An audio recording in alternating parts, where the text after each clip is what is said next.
Hello, everyone. Today, let's talk about the story of a Chinese deity, Xing Tian. In today's story, the protagonist, Xing Tian, is a civil official under Yandi. That's right, you heard it correctly. Although he is physically strong and incredibly powerful, Xing Tian, known as one of the most famous war gods in ancient Chinese mythology, was not a military general but a civil official. Back when Yandi ruled the world, Xing Tian and his close friend Qiu assisted him in governing the realm. This was perhaps the happiest time in Xing Tian's life.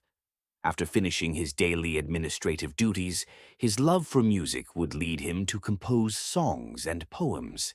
The famous works Song of Plowing and Ode to a Bountiful Year were composed by Xing Tian to celebrate Yandi's birthday, praising the happiness and prosperity of the people at that time.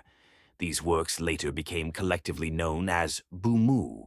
Later, Qiu, dissatisfied with Yandi, led the Zhuli tribe in a rebellion to seize control of the world. In response, Yandi's Shenong tribe and Huangdi's Youxiong tribe formed an alliance to oppose Qiu. After 3 years of warfare, the allied forces ultimately defeated Qiu in a great battle in Jizhu, bringing peace to the world. However, the young and ambitious Huangdi was no longer content with following Yandi's command. Huangdi's army suddenly launched an attack on Yandi's unprepared forces. The two sides clashed in the Battle of Banquan, where Yandi was ultimately defeated and his entire tribe was annexed. Yandi was exiled to the southern heavenly court, where he became the emperor of the south. Xing Tian, loyal to Yandi, accompanied him to the southern heavenly court.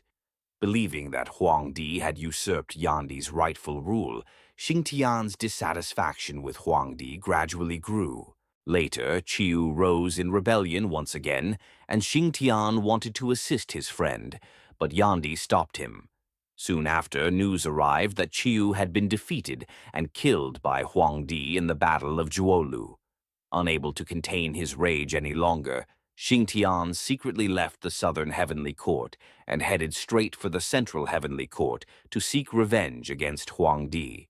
Xing Tian, wielding a shield in his left hand and a massive axe in his right, fought his way through layer after layer of heavenly gates, cutting down all obstacles until he reached Huangdi's palace. Enraged, Huangdi took up his divine sword, and the two engaged in a fierce battle.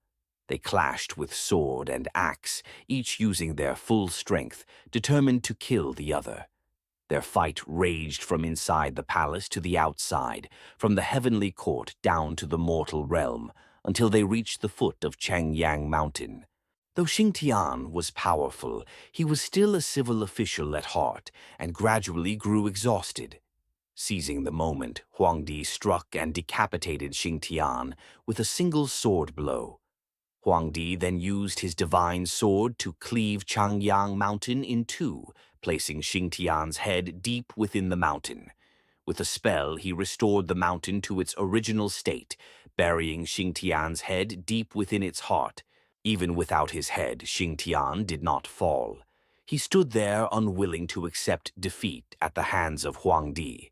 Suddenly, dark clouds gathered in the sky, thunder and lightning crackled, and in his fury, Xing Tian's nipples transformed into eyes that spewed fiery rage, while his navel became a mouth that cursed in hatred. He raised his massive axe and shield once again, swinging them wildly toward the heavens. Wherever his axe passed, mountains crumbled, and the very sky and earth seemed to change color. Huangdi was shocked by Xing Tian's unyielding will and did not take action against Xing Tian again. He canonized Xing Tian as the god of war and gave Changyang Mountain to Xing Tian. Xing Tian's movements of dancing his giant axe and shield were called Xing Tian Wu Gan Qi by later generations and evolved into Qian Qi Wu to eliminate killings, which is a metaphor for using virtue instead of force to influence and conquer the enemy. That's it for today's story. See you in the next one.